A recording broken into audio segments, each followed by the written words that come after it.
नमस्कार, स्वागत है आप सभी का। आप देख रहे हैं एनएमएफ न्यूज। आपके साथ मैं हूं नम्रता चौधरी और मेरे साथ हैं मेरे वरिष्ठ सहयोगी पंकज प्रसून। आज चर्चा करेंगे दिल्ली को लेकर। एक तो देखिए, दिल्ली में विधानसभा चुनाव होने हैं, लेकिन दूसरी तरफ दिल्ली में क्राइम का आंकड़ा लगातार बढ़ता जा रहा है। और अगर आप ग्राउंड पर जाकर लोगों से बात करेंगे तो लोगों की जुबान पर पंकज जी एक वर्ड है, और वो वर्ड ये है कि क्राइम कैपिटल दिल्ली बनती जा रही है। अच्छा, दूसरी तरफ पूर्व मुख्यमंत्री अरविंद केजरीवाल लगातार इस मुद्दे को उठा रही हैं और इस बहाने सीधा सीधा अमित शाह से सवाल पूछ रहे हैं। कह रहे हैं कि सारी कानून व्यवस्था तो आपके हाथ में है, दिल्ली को आप सुरक्षित कैसे बनाएंगे। इसी के साथ आपको याद होगा पंकज जी, मोदी सरकार का वो नारा बेटी पढ़ाओ बेटी बचाओ, उसी पर तंज कसा है कि बेटियां पढ़ लेंगी, लिख लेंगी, आगे बढ़ लेंगी, लेकिन बचेंगी कैसे, सुरक्षित कैसे होंगी, इसको लेकर क्या रोड मैप है। तो सबसे पहले तो मैं ये समझना चाहूंगी आपसे कि दिल्ली में अगर हम बात करते हैं स्वास्थ्य की, अगर हम बात करते हैं स्कूल की यानी कि शिक्षा की, तो हर मोर्चे पर केजरीवाल डंके की चोट पर कह देते हैं कि हमने काम किया है। सुरक्षा के मामले में वो फेल साबित हो रही हैं और इसके लिए जिम्मेदार बता रहे हैं अमित शाह को। जरा समझाइए क्यों वो उनको टारगेट कर रहे हैं बार बार। देखिए नम्रता, अलग अलग समाज के अलग अलग लोगों से मिल रहे हैं अरविंद केजरीवाल, और उन्होंने महिला सम्मेलन बुलाया था, और महिला सम्मेलन पूरे दिल्ली भर की महिलाएं को इनवाइट किया गया। कोई स्टेडियम है वहां, मुझे एग्जैक्ट याद नहीं आ रहा, वहीं पे, और वहीं पे इन्होंने ये बात कही कि देखिए, दिल्ली में सबसे बड़ा इशू महिलाओं के लिए है, वो है महिला सुरक्षा जी। ये अरविंद केजरीवाल ने कहा। बोला सारी फैसिलिटी हम दे दे, अच्छी पढ़ाई करवा ले, अच्छे स्कूल्स दे दे, उनके इलाज की सुविधा करवा दे, उनके परिवार का बजट न बिगड़े, इसके लिए हम बिजली बिल की बात कर दे, पानी माफ कर दे, सब कुछ ठीक है। लेकिन जब बिटिया निकलती है अपने घरों से तो कौन सा शोहदा कहां छेड़ता है, वो सुरक्षित जब अपने दफ्तर जाती है तो सुरक्षित वापस घर को आ जाए, तब तक माता पिता की चिंता लगी रहती है। तो महिलाओं ने कहा कि फिर आप सरकार चला रहे हैं तो आप क्या कर रहे हैं। तो अरविंद केजरीवाल ने कहा यही तो मैं कह रहा हूं कि वो मेरे हाथ में नहीं है, मैं एक सिपाही तक को ऑर्डर नहीं दे सकता। वो पूरी की पूरी जो कानून व्यवस्था है वो केंद्र सरकार के अधीन है और गृह मंत्रालय के अंदर आती है, और ये सब कुछ ये अमित शाह के हाथ में है। उन्होंने बार बार कई सारे मुद्दे उठाए, बोले कि ये कहते हैं कि अमित शाह कैसे काम कर रहे हैं, आप समझिए। दिल्ली में बांग्लादेशी भर रहे हैं, बीजेपी मुद्दा बना रही है इसे कि बांग्लादेशी रोहिंग्या आ रहे हैं। बोला बांग्लादेशी रोहिंग्या को हम कुछ कर ही नहीं सकते, उनको ना बॉर्डर पे आने से रोक सकते हैं, न दिल्ली तक बस में भर के आने से रोक सकते हैं। हम करें तो क्या करें बताइए। बॉर्डर चेक करना हो, दिल्ली के बॉर्डर में कोई रोहिंग्या ना आए, तो क्या ये अरविंद केजरीवाल के हाथ में है? नहीं है। अगर रोहिंग्या दिल्ली में आ रहे हैं, रह रहे हैं कौलदिया बसा के, तो इसमें अरविंद केजरीवाल क्या करेगा भाई? गृह मंत्रालय को देखना है ना। ये एक तो कैसे आ रहे हैं आपके देश के अंदर, बॉर्डर सिक्योरिटी किसके हिस्से में है? अमित शाह के हिस्से में। अगर बॉर्डर्स आप सिक्योर नहीं कर पा रहे तो उसकी भी जिम्मेदारी आपकी। वो आ भी रहे हैं और ट्रेवल करके देश की राजधानी भी पहुंच रहे हैं, आप रोक नहीं पा रहे हैं, आप दोष दे रहे हैं कि अरविंद केजरीवाल कर रहा है। अरविंद केजरीवाल क्या कर रहा है कि जो भी बस्तियां हैं वहां पे ये फैसिलिटीज दे रहे हैं। अब एक बस्ती में कोई ये तो नहीं कह सकता ना कि यहां पे कौन सा आदमी किसका है। इनका मकसद क्या है? आप गरीबों को सुविधाएं दे रहे हैं। और अगर वो रोहिंग्या है तो पहचान करने की जिम्मेदारी किसकी है? वो भी गृह मंत्रालय की है। आप पहचान करके भगा दो ना, इसमें हम का है? ना 3 में ना 13 में। आपको रोकना आपको है, दिल्ली तक नहीं आने देना आपको है, अगर यहां के वापस डिपोर्ट करना आपको है, और आप मुद्दा बना रहे हो अरविंद केजरीवाल को कि अरविंद केजरीवाल वहां पे बिजली दे रहा है, सड़क दे रहा है, पानी दे रहा है। ये अरे अरविंद केजरीवाल किसी रोहिंग्या को नहीं दे रहा है, अरविंद केजरीवाल गरीबों को दे रहा है। अगर आपको लगता है कि उसमें कुछ रोहिंग्या तो आप भगा दो ना, अरविंद केजरीवाल मना करे तब तो। दूसरी बात कानून व्यवस्था की, हम जो बेसिक मुद्दे पर आते हैं, सब नारे ठीक है, बेटी बचाओ बेटी पढ़ाओ सब कुछ ठीक है, लेकिन बचाओ किससे और बचाएगा कौन? बिल्कुल, बचाना तो अमित शाह जी को है ना। अब इनके हाथ में जो है, अब शक्ति कमांडो की बात आई थी, इन्होंने बस में सीसीटीवी की बात आई थी, इन्होंने किया। जो बोल रहे हैं कि जो मेरे हाथ में तो मैं कर रहा हूं ना, लेकिन उनसे भी तो सवाल करो कि हुजूर आप क्या कर रहे हो समूचे दिल्ली के नहीं, लेकिन जब हम घुसपैठियों की बात करते हैं तो हम कई बार बंगाल का भी जिक्र करते हैं, असम का भी करते हैं, झारखंड का भी करते हैं। तो ठीक है, बीएसएफ अच्छा। वाली बात तो समझ में आ जाती है कि भाई बॉर्डर सिक्योरिटी फोर्सेज या बॉर्डर पर रोक देना चाहिए, वो बात मैंने आपकी मान ली। लेकिन फिर ये आरोप लग रहे हैं इन स्टेट गवर्नमेंट्स पर कि भाई इनको इनका वोटर आईडी कार्ड कौन बनवा रहा है। जैसे ममता बनर्जी पर तो लगातार सवाल खड़े हो रहे हैं, तो ये भी लोग पूछना चाह रहे हैं कि इनको नागरिकता कैसे मिल जा रही है, या मिल भी रही है, या ये भी फेक एजेंडा है। मैं बताता हूं, ठीक है। अगर मान लिया कि बंगाल में नागरिकता मिल रही है, आसाम में कौन दे रहा है? सबसे ज्यादा तो बांग्लादेशी आसाम में है ना, वहां तो आपकी सरकार है और वहां तो विशाल हिंदू हृदय सम्राट है, हर दिन कुछ ना कुछ बयानबाजी देते हैं। मेरा यह कहना है कि बयान से नहीं, काम से कीजिए। अब कौन सा ऐसा राज्य है जहां नहीं वो है? आप ये बताइए ना, क्या गुजरात में नहीं है? चलिए मैं द्वारका से भेंट द्वारका दिखा दो, वहां तो आजीवन जब से हम पैदा हुए तब से बीजेपी की सरकार है। समस्या लोकल, देखिए एक बार अगर आपके पॉपुलेशन में आके वो घुल मिल गए और घुस गए, बहुत मुश्किल है आइडेंटिफाई करना। कैसे पता कीजिएगा कि मैं, मान लिया कि मैं आपसे बात कर रहा हूं पंकज प्रसून, और हो सकता है मैं बांग्लादेशी हूं, आधार कार्ड तो मैंने भी बनवा रखा है, ड्राइविंग लाइसेंस तो मेरा भी है, आप कैसे पहचान कीजिएगा कि मैं बांग्लादेशी नहीं हुई कि भारतीय हूं? सबसे बेहतर तरीका तो यह होगा ना कि जो आ रहा है वहीं पर चेक किया जाए, तो वहां हो नहीं पा रहा है। और आप जो घुल मिल चुके हैं, अब वहां पे आप सिर्फ नारे लगा रहे हो, आप काम नहीं कर रहे हो। हम एनआरसी ले आएंगे, किसने रोका? ले आओ ना, क्यों नहीं लाए? आज 5 साल से आप नारे लगा रहे हो ना, सड़कों पे लोग को उतार दिया, आपस में विवाद हो गया, क्या हो गया उसका? आ गया एनआरसी, फिर चुनाव आएगा बंगाल इसका का। मतलब अरविंद केजरीवाल ने जो ट्वीट किया कि अगर बीजेपी से पूछ लिया जाए कि आपने 5 साल में क्या किया, तो वो कहेंगे केजरीवाल को गाली देने का काम किया। आपको भी लगता है कि बीजेपी ने 5 साल में मतलब ग्राउंड जीरो पर ऐसा काम नहीं किया कि इस बार वो जीत पाए? नहीं, मैं किसी के पक्ष या विपक्ष में नहीं बोल रहा हूं, मैं दर्शकों के सामने वस्तु स्थिति रख रहा हूं कि भैया आप जो कह रहे हो रोहिंग्या भगाओ, रोहिंग्या भगाओ, भगाने की जिम्मेदारी किनकी है? आए किनकी वजह से, यह भी तो पूछो। और जब एक बार आ गए, दिल्ली के जनसंख्या में घुल मिल गए, तो आइडेंटिफाई करके डिपोर्ट करना भी किसका काम है? इसमें कहीं भी केजरीवाल का काम नहीं। एक दिल्ली की सरकार क्या कर सकती है वो आप समझिए, और केंद्र की सरकार क्या कर सकती है वो समझिए। दिल्ली की सरकार आपको जो उसका जो पेरिफेरी है जहां वो काम कर सकती है, वो आपको एक दिल्ली की सरकारी स्कूल चला सकती है, वो अच्छे से चला रहे, वहां आपको स्वास्थ्य सुविधाएं दे सकती है।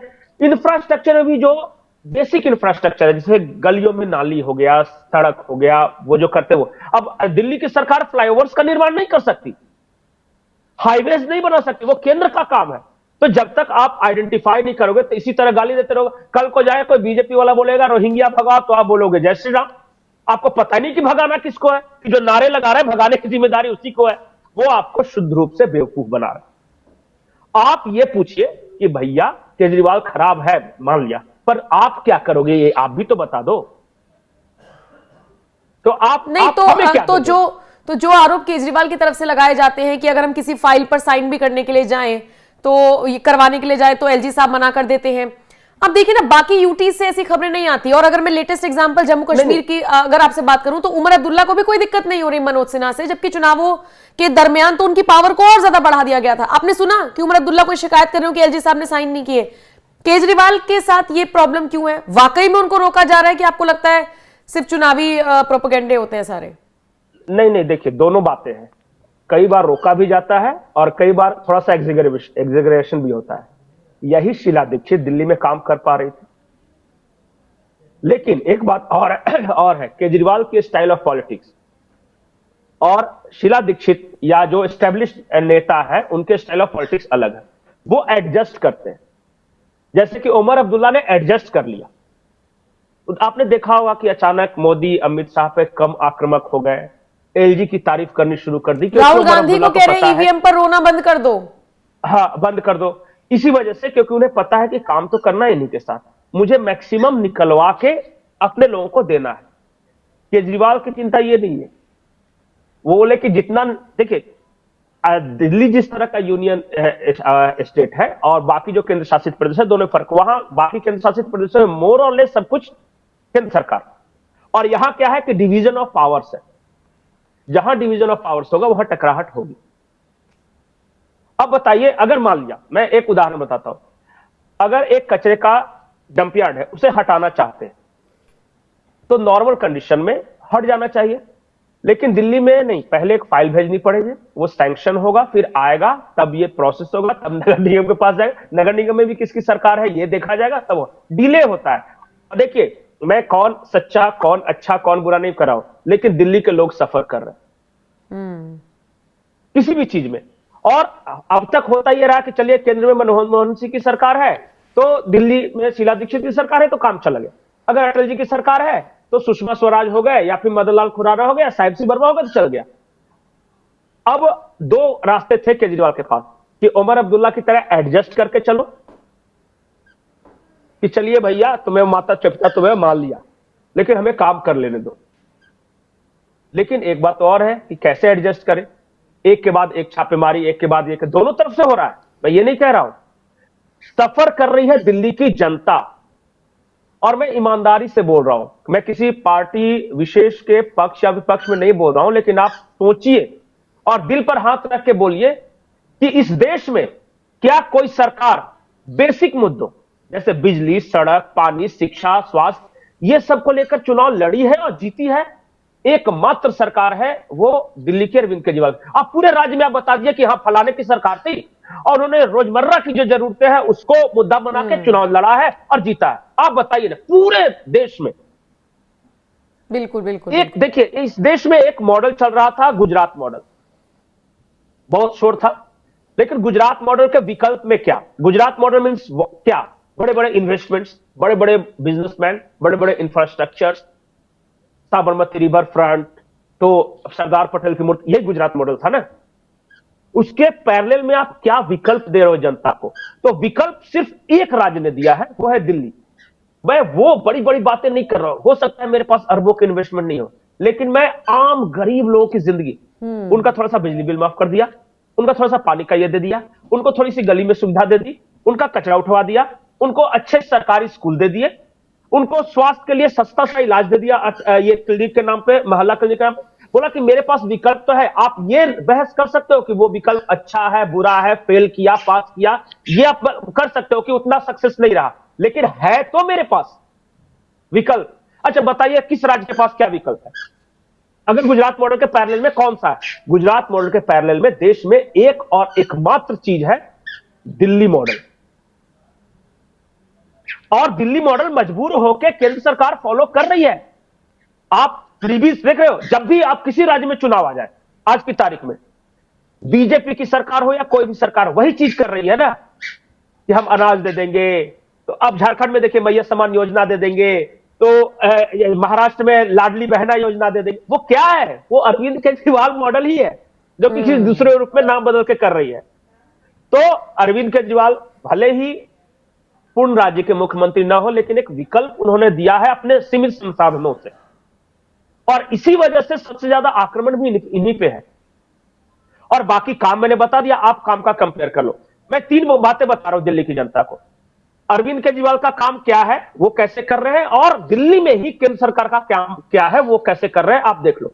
कानून व्यवस्था केंद्र सरकार का काम, वो बेहतर। हां, जो बेसिक स्वास्थ्य सुविधा है वो राज्य सरकार का काम, जो सरकारी स्कूल जो चल रहे हैं वो राज्य सरकार का काम है, और जो बड़े बड़े प्रोजेक्ट्स जो दिल्ली में बनने हैं वो अब क्या बने। आप जब डिवीजन ऑफ लेबर समझ लोगे ना कि किस बात को केंद्र सरकार को करना है, किस बात को अरविंद केजरीवाल को करना है, और दोनों का काम देख के आप कंपेयर करोगे तो चीजें ज्यादा स्पष्ट रूप से दिखेंगी। महिला सुरक्षा दिल्ली में बहुत बड़ा मुद्दा है, और हर दिन इस तरह घटनाएं आते हैं, लेकिन उसको कंट्रोल करना दिल्ली पुलिस का काम है, और दिल्ली पुलिस अमित शाह के अंडर है। रोहिंग्या को भगाना अमित शाह का काम है, उनको रोकना, आइडेंटिफाई करना, उसमें अरविंद केजरीवाल कुछ नहीं कर सकते। आप नारे लगाते रहो।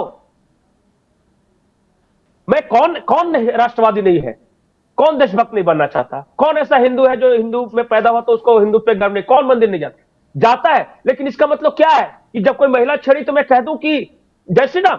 अरे भाई, पहले तो उसको देखो ना कि उसको कैसे सॉल्व करे प्रॉब्लम को। कल देखिएगा कमेंट से बहुत सारे लोग आए कि आप तो गद्दार हो गए, आप तो धर्म के बिल्कुल खिलाफ हो गए। ये मैं ये नहीं कह रहा हूं कि कौन सही कौन है, आप देखो कि किसका क्या काम है और वो काम अपना कैसा कर रहा है। ठीक है पंकज जी, शुक्रिया मेरे साथ जुड़ने के लिए और इस चर्चा में आपने जिस भी तरीके से अपनी बातों को रखा। लेकिन मुझे लगता है कि दर्शकों के ऊपर अब छोड़ देना चाहिए कि दिल्ली में क्या वाकई में केजरीवाल को या फिर आम आदमी पार्टी की सरकार को जबरदस्ती उनके हाथ बांधे गए, और खासकर ये रोहिंग्याओं के मुद्दे पर। बाकी अगर आप दिल्ली से हैं तो बताइए कि सुरक्षा व्यवस्था क्या वाकई में इतनी खराब हो गई है, कानून व्यवस्था क्या वाकई में इतनी लचर है कि इस तरीके से मुद्दा उठाया जा रहा है और क्राइम कैपिटल इसे कहा जाने लगा है। कमेंट सेक्शन में आप अपनी राय हमें जरूर दीजिएगा। शुक्रिया।